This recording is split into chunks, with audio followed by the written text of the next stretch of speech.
নিজে কোরআনে বলেছেন, ইন কুনতুম তুহিব্বুনাল্লাহ, তোমরা যদি আল্লাহকে ভালোবাসতে চাও, আল্লাহর ভালোবাসা যদি তোমরা পেতে চাও,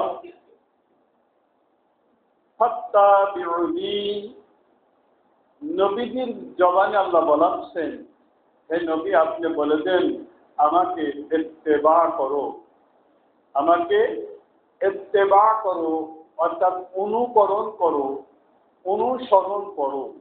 ফাত্তাবিউনি ইউহিব্বুকুমুল্লাহ, আল্লাহ তাআলা তাহলে তোমাদেরকে ভালোবাসবেন।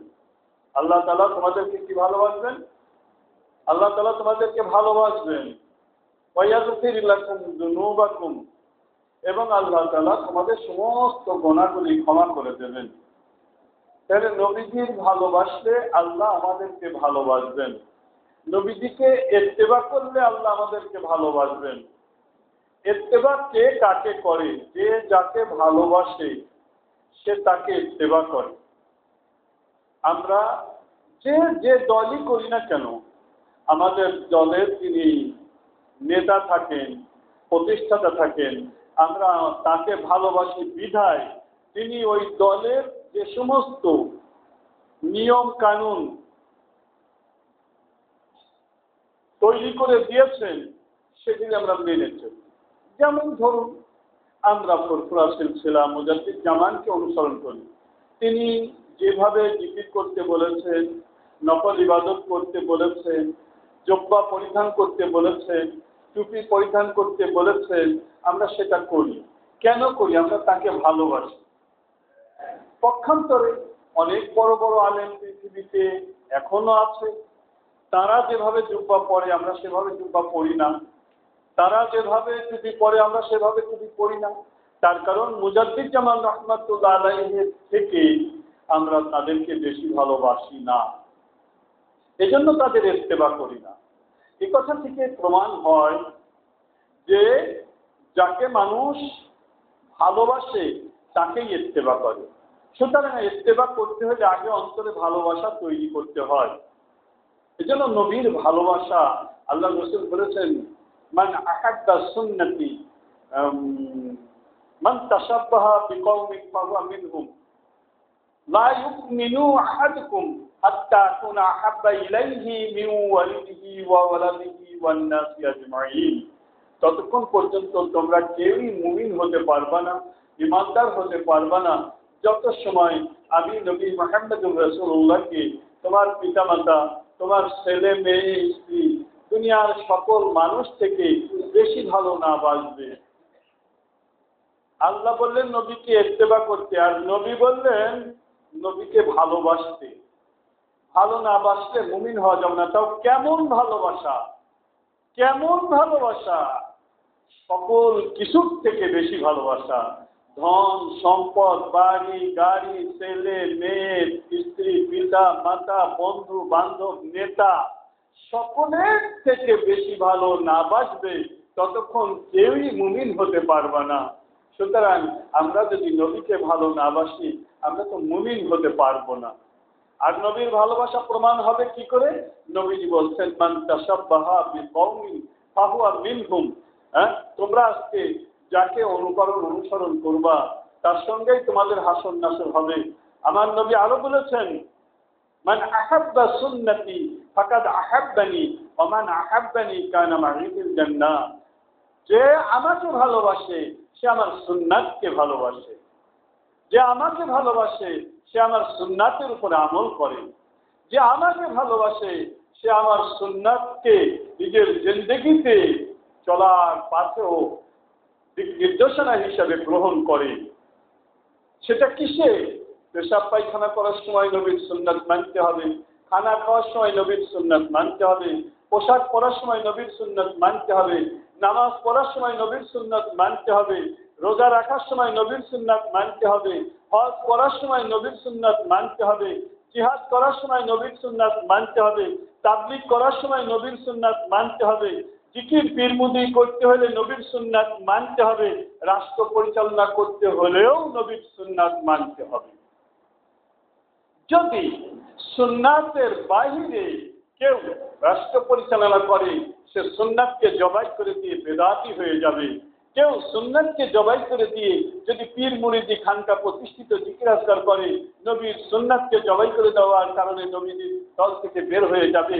কেউ তাবলীগ করতে গিয়ে নবীর সুন্নাতকে জবাই করে দিয়ে মানুষের মন গড়া পথে যদি করে, তাহলে নবীর দল থেকে বেরিয়ে যেতে হবে। কেউ যদি এরকম নামাজ কালাম নবীর পদ্ধতিতে না পড়ে, পীরের বা উস্তাদের পদ্ধতিতে নামাজ পড়ে, তাহলে তাকেও আমার নবীজি গ্রহণ করবেন না নবীর উম্মত হিসাবে। এজন্য আমার জীবনের প্রতিটা মুহূর্তে নবীর সুন্নাতের আমল করা মানেই নবীকে ভালোবাসা। আর যদি আমি নবীকে ভালোবাসি, নবীকে ইত্তেবা করতে পারবো। আর নবীকে যদি ইত্তেবা করি, তাহলে আল্লাহ আমাকে ভালোবাসবেন, আমার জীবনের গুনাহগুলি সব মাফ করে দেবেন। আমার তো আর কোনো কিছুর দরকার নেই, আমার তো আর কোনো কিছুর দরকার নাই। কেউ যদি নবীকে ভালো না বেসে আল্লাহর গোলামি করে, আল্লাহ বলছেন আমার কাছে যদি কেউ আমার হকুল্লাহ যদি কেউ না আদায় করে, আমি আল্লাহ ইচ্ছা করলে মাফ করে দেবো, কিন্তু আমার নবীর শানে বেয়াদবি করে আমি আল্লাহ তাকে ক্ষমা করব না। আমার নবীর শানে বেয়াদবি করলে, তাহলে বোঝা গেল যে নবীকে যদি কেউ ভালোবেসে আল্লাহ ইবাদত বন্দেগীতে ঘাটতিও করে, আল্লাহ তাআলা ইচ্ছা করলে মাফ করে দেবেন। কিন্তু আল্লাহ ইবাদত পরিপূর্ণ করে কেউ যদি নবীর সুন্নাতের শানে বেয়াদবি করে, নবীর সুন্নাতের উপরে আমল না করে, আল্লাহ তাআলা তাকে ছেড়ে দেবেন না। বড় কঠিন কথা। কিন্তু আপনি যদি নবীকে ভালোবেসে নবীর সুন্নাতের উপরে আমল করে, নবীকে ইত্তেবা করে আল্লাহর হুকুম পালনে কিছু যদি ত্রুটি আপনার থাকে, আমার আল্লাহ তাআলা ইচ্ছা করলে আপনাকে ক্ষমা করে দেবেন। কিন্তু আপনি আল্লাহর ইবাদত বন্দেগী 100% করেছেন, কিন্তু নবীর সুন্নাতের অবহেলা করেছেন, নবীর সুন্নাতের উপরে আমল করেন নাই। নবীকে যেমন ভালোবাসা দরকার ছেলে মেয়ে স্ত্রী পিতা মাতা দুনিয়ার সকল মানুষ থেকে, তেমন ভালোবাসতে আপনি পারেন নাই, আমার আল্লাহ তাআলা কিন্তু এখানে ক্ষমা করবে না। এটা আল্লাহ তাআলা নিজে বলেছেন। এজন্য নবীর মহব্বতটা আমাদের সর্বপ্রথম প্রয়োজন। তার কারণ নবীর মহব্বত যদি অন্তরে থাকে, তাহলে নবীজি যে কিতাব নিয়ে এসেছেন সে কিতাবের প্রতি মহব্বত থাকবে। আর ওই কিতাব যিনি দিয়েছেন তার উপরে মহব্বত থাকবে। যদি নবীর উপরেই মহব্বত না থাকে, কিতাবের উপরে মহব্বত থাকবে না। আবার যদি হাক্কানি আলেম ওলামার প্রতি মহব্বত না থাকে, সাহাবীদের প্রতি মহব্বত থাকবে না। সাহাবীদের প্রতি মহব্বত ভালোবাসা যদি না থাকে, নবীর প্রতি থাকবে না। সুতরাং সাহাবীরা সত্যের মাপকাঠি নয়, একথা বললে ঈমান থাকবে না। আল্লাহ তাআলা সূরা তাওবায় নিজে বলছেন, আস-সাবিকুনাল আউয়ালুনা মিনাল মুহাজিরিন ওয়াল আনসারি ওয়াল্লাযীনা ইত্তাবাউহুম বিইহসান রাদিয়াল্লাহু আনহুম ওয়া রাদু আনহু। যারা মুহাজির আনসার সাহাবী তারা, এবং এই মুহাজির আনসার সাহাবীদেরকে যারা ইত্তেবা অনুসরণ করেছে, তারা এই তিন দলকে আমি আল্লাহ ভালোবাসি, তারাও আমাকে ভালোবাসে। আমি তাদের উপরে রাজি খুশি, তারাও আমার উপরে রাজি খুশি। তা আল্লাহ যাদের উপরে রাজি খুশি, তাদের কি কোনো সমস্যা আছে? তাহলে সাহাবীদেরকে ইত্তেবা করলে আল্লাহ রাজি খুশি, সুতরাং সাহাবীরা সত্যের মাপকাঠি, এটা স্বীকার না করলে ঈমান থাকবে না, ঈমান থাকবে না। তো যাই হোক, আজকে বিভিন্ন জায়গায় এরকম নবীর অপমানজনক কথাবার্তা নবীর দুশমনেরা বলছে। আমরা যদি এক্ষেত্রে চুপ থাকি, প্রতিবাদ না করি, আমরা কিন্তু নিজেরাও নবীর দুশমন হয়ে যাব। তার কারণ অন্যায় যে করে আর অন্যায় যে সহে তব ঘৃণা তৃণ সমদহে, দুইজনই সমান অপরাধ। এটা কোরআন থেকে আমরা পাই যে যখন মাছ মারা খেতে নিষেধ করেছিলেন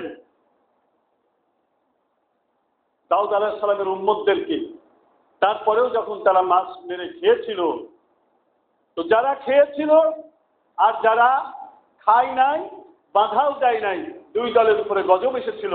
আর যারা বাধা দিয়েছিল তাদের উপরে আল্লাহ রাজি খুশি ছিলেন। সুতরাং আমাদেরকেও বাধা দিতে হবে।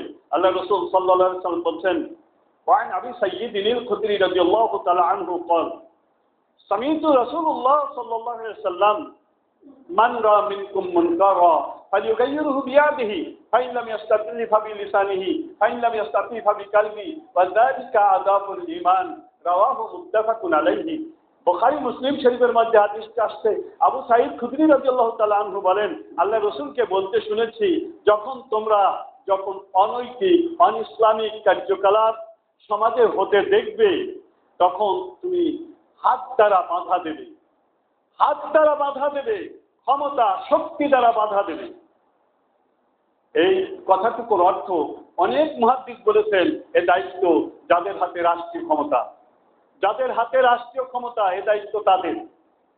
আর যদি তোমার হাত দিয়ে বাধা দেওয়ার মতো শক্তি না থাকে, তাহলে তুমি মুখ দিয়ে বলবে, বুঝাবে, ওয়াজ করবে, মানুষকে জানায়ে দেবে, বুঝায়ে দেবে। হাত দিয়ে বাধা দেবে যদি শক্তি থাকে, শক্তি না থাকলে যাবে না। কেন? আজকে দেখেন খাজা মঈনুদ্দিন চিশতি রাহমাতুল্লাহ আলাইহির জীবনীর মধ্যে আসছে যে তিনি একটা ছোট্ট বালকের হাত ধরে আগুনের ভিতরে লাফ দিয়েছিলেন। আসলে আগুনে লাফ দিলে তো আত্মহত্যা করা হয়ে যাবে। কেউ যদি পানিতে লাফ দিয়ে ডুবে মরে আত্মহত্যা হবে, কেউ ট্রেনের নিচে মাথা দিলে আত্মহত্যা হবে, কেউ যদি আগুনে লাফ দিয়ে পুড়ে মরে আত্মহত্যা হবে। কিন্তু যদি তার এতটুকু শক্তি থাকে, আগুন তার দাহ্য করতে পারবে না, আগুন জ্বালাইতে পারবে না, পানি তাকে ডুবাই মারতে পারবে না, হ্যাঁ, রাইফেল তার বুকের উপরে ফুটাইতে গেলে ফুটবে না, এই শক্তি যদি থাকে, সে কিন্তু বুক পেতে দিতে পারে, আগুনে লাফ দিতে পারে। কিন্তু যদি তার এই শক্তি না থাকে যে তার বুকের উপরে রাইফেল ধরলে রাইফেল ফুটবে না, তাহলে রাইফেলের সামনে বুক পেতে তো আত্মহত্যা, আত্মহত্যা। আল্লাহ রাসূল এরকম বলেন নাই। যদি তোমার ক্ষমতা থাকে তাহলে প্রতিহত করো। আর মূলত এই দায়িত্ব হলো, ক্ষমতা থাকে রাষ্ট্রীয় শক্তি যাদের আছে তাদের হাতে, এ দায়িত্ব তাদের যারা রাষ্ট্রীয় ক্ষমতায় আছে। যদি রাষ্ট্রের ভিতরে কোনো এরকম নবীর বিদ্বেষী কথাবার্তা, নবীকে গালাগালি, কোরআনের অপদস্থ অপমান করা হয়, তখন রাষ্ট্রের দায়িত্ব হয়ে যায় সেইটার প্রতিবাদ করা, শাস্তি সাজা দেওয়া। যদি রাষ্ট্র দায়িত্ব পালন না করে, তাহলে ওই সরকারের সঙ্গে যারা জড়িত সকলেই দায়ী হয়ে যাবে। আর আমাদের মধ্যেও যদি এরকম হয়, যেমন আমার পরিবারের মধ্যে আমার অধীনস্থর ভিতরে কেউ যদি এরকম অপকর্ম করে, তারপরে কিন্তু শাস্তি প্রয়োগের ক্ষমতা আমার আছে, আমি তারপরে শাস্তি প্রয়োগ করতে পারবো। এবং সেখানে যদি আমি শাস্তি প্রয়োগ না করি, আমার ছেলে যদি ধর্মচ্যুত হয়ে যায়, নেশাখোর হয়ে যায়, মদখোর হয়ে যায়, গাঁজাখোর হয়ে যায়, মাগিখোর হয়ে যায়, আর আমি যদি সেখানে ছেলেকে শাসন না করি, ছেলেকে প্রয়োজন হলে যদি জেনাখোর হয় কতল না করি, প্রয়োজন হলে যদি চুরি করে হাত না কাটি, প্রয়োজন হলে যদি নেশা করে 80 বেত্রাঘাত না মারি, যেখানে আমার ক্ষমতা আছে, আমি আল্লাহর দরবারে দায়ী হয়ে যাব, আমি আল্লাহর দরবারে দায়ী হয়ে যাব। আমি গতদিন আপনাদের বলেছিলাম যে যার যার দায়িত্ব এবং কর্তব্য, দায়িত্ব এবং কর্তব্য দুইটা বিষয়ের উপরেই জবাবদিহি করতে হবে। কুল্লুকুম রাইন ওয়া কুল্লুকুম মাসউলুন আন রাইয়াতিহি, হাদিস, জবাবদিহি করতে হবে। সুতরাং আমার যদি ক্ষমতা থাকে, হাত দিয়ে, অস্ত্র দিয়ে, যেভাবেই হোক সেটা প্রতিহত করতে চেষ্টা করতে হবে। যদি সে শক্তি না থাকে, তাহলে মানুষকে বুঝাইতে হবে, মানুষকে বুঝাইতে হবে, একটা শক্ত প্রাচীর তৈরি করতে হবে প্রতিরোধ গড়ে তোলার জন্য। যদি তাও সম্ভব না হয়, ফাইনলাম ইয়াস্তাতিফ বিকলবি, যদি সেটাও সম্ভব না হয়, মুখে বলতে গেলেও আমি আত্মহত্যার শামিল যদি আমার হয়ে যায়, যে আমি মুখে বলতে গেলাম কিন্তু ঠেকানোর ক্ষমতা আমার নাই, আমি মুখে বলতে গেলাম কিন্তু ঠেকানোর ক্ষমতা আমার নাই, তখন ঘৃণা করতে হবে, তাদের সঙ্গে সমাজ জামাত বন্ধ করে দিতে হবে। আজকে দেখেন এই যে কথাগুলি বড় বড় আমাদের সমাজে, আমরা যাদেরকে, বিশেষ করে আমাদের সমাজের প্যান্ট শার্ট পরা, টুপি মাথায় না দেওয়া কিছু নামাজি আছে, এত ধীর স্থির ভাবে নামাজ পড়ে, দেখলি মনে করবেন যে আপনার নামাজ হচ্ছে না। নফল পড়ে না, নফল পড়ে না, কিন্তু যতটুকুই পড়ে, মাথায় টুপি নাই, টি শার্ট গায়ে, আর পরনে দেখবেন একটা ওই চুঙা মার্কা প্যান্ট পরা, খুব এরকম পাও ফাঁক করে দিয়ে এত ধীর স্থির ভাবে নামাজ পড়তেছে, আপনি মনে করবেন যে সর্বনাশ, আমার তো কিচ্ছু হচ্ছে না।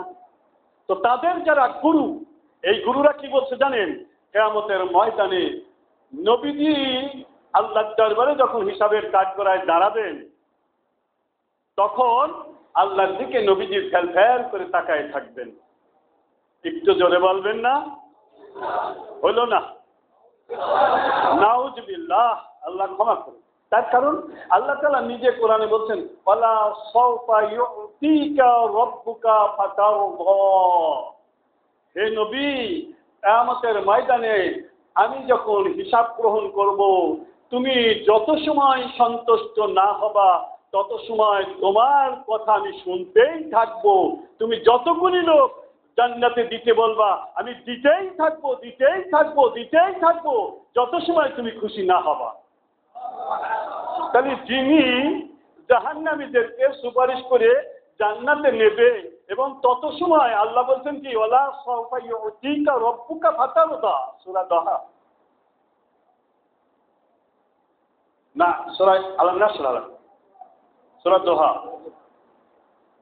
তাহলে আল্লাহ বলছেন যে হে নবী, আপনি যত সময় শাফাআত করতে থাকবেন, যত সময় আপনি খুশি না হবেন, আমি তত সময় আপনার শাফাআত গ্রহণ করে আমি জান্নাতে মানুষকে দিতেই থাকবো, দিতেই থাকবো। তাহলে তিনি আল্লাহর দিকে হিসাবের সময় ফেলফালতে তাকায় থাকবেন, কি বলেন? হ্যাঁ, আল্লাহ যাকে খুশি করার জন্য ব্যস্ত, আল্লাহ যাকে খুশি করার জন্য ব্যস্ত, তিনি আল্লাহ দরবারে দাঁড়ায় বিপদে পড়ে যাবেন, কি বলেন? হ্যাঁ, আবার কি নবীজির পিতামাতা জাহান্নামী? সব বলেন তো দেখি, যার সুপারিশে কোটি কোটি মানুষ জান্নাতে চলে যাবে, যাকে সন্তুষ্ট না করে আল্লাহ দম নেবে না, তো তার পিতামাতা জাহান্নামে চলে যাবে, আর উনি বোধহয় চুপচাপ বসে গা চুলকাইবেন নাকি? আর উনি বোধহয় খুশি হবেন ওনার পিতামাতা জাহান্নামে গেলে? আপনাদের পিতামাতা যত খারাপই হোক, যদি আপনাদের সামনে পিতামাতাকে মারধর করা হয়, আপনারা কি খুশি হবেন? তাহলে নবীজি কি খুশি হবেন নবীজির পিতামাতাকে জাহান্নামে দিলে? তাহলে নবীজিকে আল্লাহ খুশি করবে, তো তার পিতামাতাকে আল্লাহ জাহান্নামে দিয়ে দেবে, কি বলেন? এই যে হতভাগারা এই সমস্ত কথাবার্তাগুলি বলার কারণে আমাদের সমাজের মূর্খরা এখন নবীর বিরুদ্ধে কথাবার্তা বলতে শুরু করে দিয়েছে। তার কারণ ও কিয়ামতের দিন নবী তো ভ্যাল ভ্যাল করে থাকবে, কিরা বলছে? ওই যা মতিউর রহমান মাদানী বলছে, মদিনা থেকে ডক্টরেট করছে, বড় স্কলার, কি বলেন?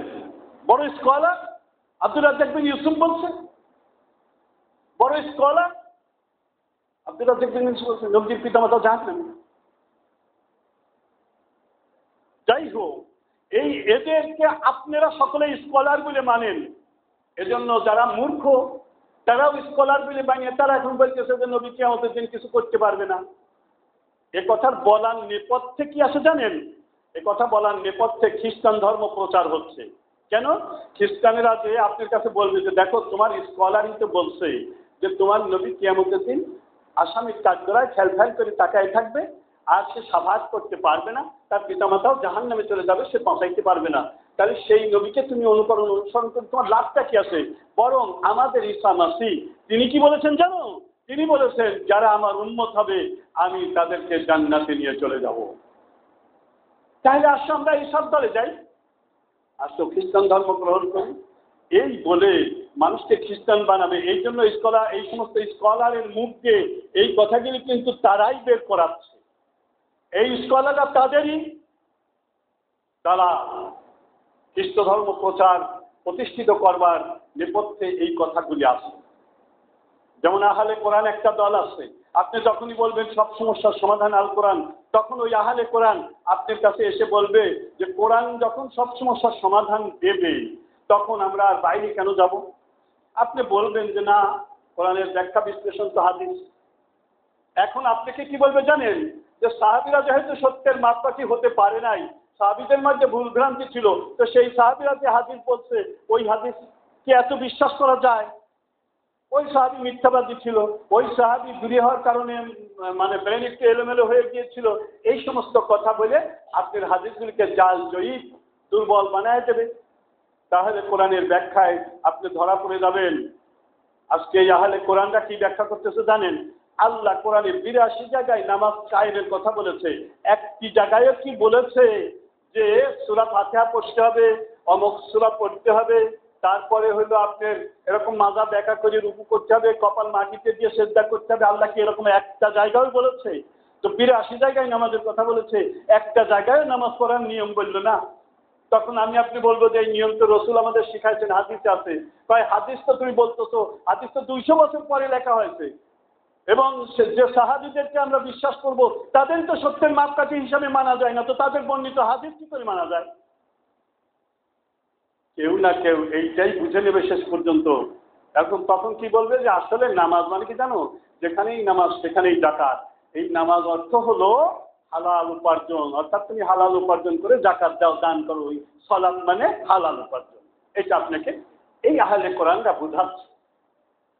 এরকম কিছু কিছু কথা, কিছু কিছু কাজ আমাদের সমাজে প্রচলিত, যার কারণে আজকে এই গণ্ডমূর্খরা তারাও নবীর বিরুদ্ধে কথা বলতেছে। কারণ হলো ওইটাই, আজকে নবীর নূর নামা কি, আমরা এই যে ঝগড়া করতেছি টুপি টুপি দাঁড়িয়ে দাঁড়িয়ে, আজকে নবীর মিলাদ পড়া যাবে কি যাবে না বেদাত, মিলাদুল নবী করা যাবে কি যাবে না, বেদাত হবে কি জায়েজ হবে, আমরা টুপি টুপি মারামারি করতেছি। এবার ও নারার ফকির, ও গাঁজাখোর, ও তো বলবে এই যে তোদের নবী কিছু করতে পারবে না, ও তো বলবেই। এর জন্য দায়ী কারা হবে? এর জন্য দায়ী কারা হবে?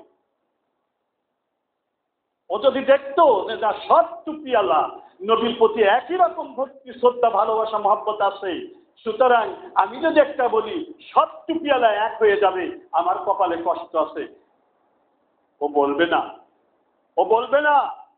এর জন্য দায়ী কিন্তু আমরাই হয়ে যাব। দেখেন কিভাবে আমরা নিজেদের পাই নিজেরা কুড়োল মারছি। আচ্ছা, আপনারা আমার একটা প্রশ্নের উত্তর দেন তো, আমি মদ বা গাঁজা খাওয়া হারাম এটা কি বলছি না বলি নাই? আপনারা জানেন তো মদ গাঁজা খাওয়া কি, তো কোনো না কোনোভাবে আপনারা তো জানেন, আমিও বলছি মদ গাঁজা খাওয়া কি হারাম। এখন আপনি একসময় এসে দেখলেন মসজিদের ভিতরে 4-5 জন যুবক ছেলে গাঁজা খাচ্ছে, কি করবেন? আপনি কি করবেন বলেন? কি করবেন? সকলে কি বলেন না, কি করবেন? ওই 4-5 জনকে পিটায়ে মসজিদ থেকে কি করবেন? বের করে দেবেন না মসজিদ ভাঙবেন? যে মসজিদের ভিতরে এসে গাঁজা খাচ্ছে মসজিদ দেখিয়ে দাও, এই মসজিদ দেখা যাবে না, এই মসজিদ যদি গাঁজা খায় কি বলেন? ভাঙা যাবে মসজিদ? মসজিদ তো দূরের কথা, এই সমস্ত গার্লস স্কুলে যদি 5-6টা যুবক ছেলে গাঁজা খায়, আপনি কি করবেন? গার্লস স্কুল ভাঙবেন না যুবকদের মারবেন? কোনটা করবেন? হ্যাঁ? আজকে আল্লাহ নবী ঘুমিয়ে আছে, আল্লাহ নবীর কবরকে সংরক্ষণ করা হয়েছে, যেখানে মানুষ গিয়ে দোয়া খয়ের করে আল্লাহর রহমত লাভ করতে পারবে যে আল্লাহ এখানে তোমার অলি ঘুমিয়ে আছে, তোমার অলির জন্য আমি সবরেশানি করলাম, তোমার অলির আত্মা শান্তি পাবে, তুমিও খুশি হবা, আমার দোয়া তুমি কবুল করবা। এই নিয়ত করে অলির মাজার যদি কেউ জিয়ারত করতে যায় তাহলে তার কোনো দোষ নাই। এই জন্য অলির মাজারকে চিহ্নিত করে রাখা হয়েছে, ওখানে 2-4 জন গাঁজাখোর গাঁজা খাই পেলে মাজার ভাঙো নাকি? এটা ইসলাম? অলিদের সামনে এত বড় বেয়াদবি?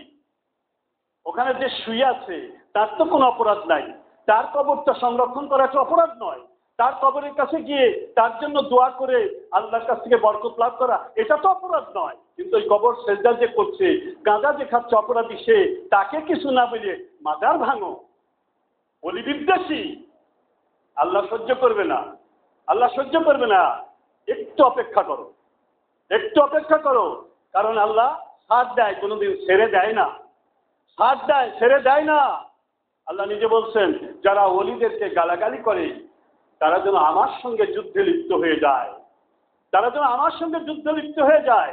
কিটা গাঁজা খেলো আর কিটা নারী পুরুষ ওখানে গান বাজনা করলো, আর এই জন্য অলি অপরাধী হয়ে গেল, অলির মাজার ভাঙা শুরু হয়ে গেল, আল্লাহর অলিদের বিরোধিতা করা শুরু হয়ে গেল।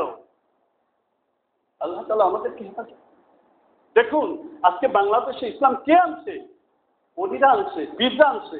আজকে পীরের বিরুদ্ধে কটাক্ষ করেন, খানকার বিরুদ্ধে কটাক্ষ করেন, ওটা কিন্তু আল্লাহ নিজে হাতে তুলে নিয়েছে যে আল্লাহর সঙ্গে যুদ্ধে লিপ্ত হওয়া।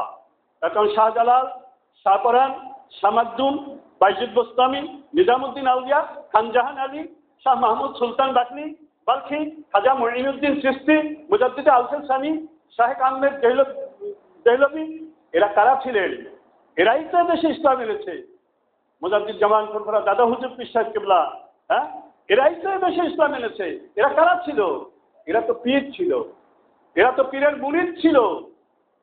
অথচ তাদেরকে গালাগালি করা, তাদেরকে খাটো ভাবা, তাদের বিরুদ্ধে কথাবার্তা বলা, বললাম যে আল্লাহ ছাড় দেয়, ছেড়ে দেয় না। আল্লাহ তো সঙ্গে সঙ্গে কিছু করে না। বিশেষ করে আখিরি জামানার নবীর উম্মত হয়ে এটাই তো আমাদের মানে বড় পাওয়া, যে সঙ্গে সঙ্গে গজব আমাদের উপরে আসে না, মৃত্যু পর্যন্ত আমাদের সময় দেওয়া হয়। আল্লাহ তাআলা আমাদেরকে সকলকে এই বুঝ শক্তি দান করুন। সুতরাং আজকে অবশ্য আমি কালকে সন্ধ্যায় শুনেছিলাম এর আগে আমি জানতাম না। কালকে সন্ধ্যায় শুনলাম যে উপজেলাতে এরকম একটা মিছিল হয়েছে, এই দিকের এক ফুলবাড়ি না কোন জায়গায় এক নরাধম নবীজির সামনে এরকম কথা বলেছে যে নবীজি কিছু করতে পারবে না। কোরআন হলো একটা বই, কোনো দাম টাম নাই। আর বিবি মারিয়ামের যে সন্তান হয়েছিল ঈসা আলাইহিস সালাম, বিনা পিতায় সন্তান, এটা তো আসলে বৈধ না। এই বৈধতা দেওয়ার জন্য মারিয়ামের সঙ্গে রসুলের বিবাহ হবে ইত্যাদি ইত্যাদি। মূর্খ জাহেল যা বলে আর কি। আর এগুলি বলার কারণ হলো কি বললাম, ওই যে আমরা যাদেরকে তথাকথিত স্কলার মনে করি, যারা এইগুলি নিয়ে খুব মিলাদ কিয়াম বেদাত, মিলাদুন নবী বেদাত, তারপরে আপনার ওই কি বলে নবীজির পিতামাতা জাহান্নামে চলে যাবে, নবীজি কবরে মরি পৌঁছে গেছে, নবীজি আখেরাত কিয়ামতের দিন আল্লাহর দরবারে হিসাবের জন্য ফ্যাল করে তাকায় থাকবে, নবীজি শাফাত করতে পারবে না, এই সমস্ত কথাবার্তা বা সাহাবা আজমাইন সত্যের মাপকাঠি নয়। এই যে কথাবার্তাগুলি, এই কথাবার্তাগুলি কিন্তু আজকে আমাদের এই কারণ, এই কথাগুলি আজকে আমাদেরকে শুনতে হচ্ছে। এজন্য আমাদেরকে সজাগ হতে হবে। তার কারণ শেষ জামানায় হাতে আগুন রাখা সম্ভব হবে, ইমান রাখা সম্ভব হবে না। অর্থাৎ আগুন রাখার থেকেও বেশি কষ্ট হবে ইমান রাখা। তখন ৭৩টি দল হবে, একটা দল নাজাত প্রাপ্ত হবে। আল্লাহ তাআলা আমাদের সকলকে সহিহ দ্বীনের বুঝ দান করুন এবং তদনুযায়ী আমল করবার তৌফিক দান করুন এবং নাজাত প্রাপ্ত দলভুক্ত আমাদেরকে আল্লাহ তাআলা করে দিন। সকলে বলে আল্লাহুম্মা আমিন।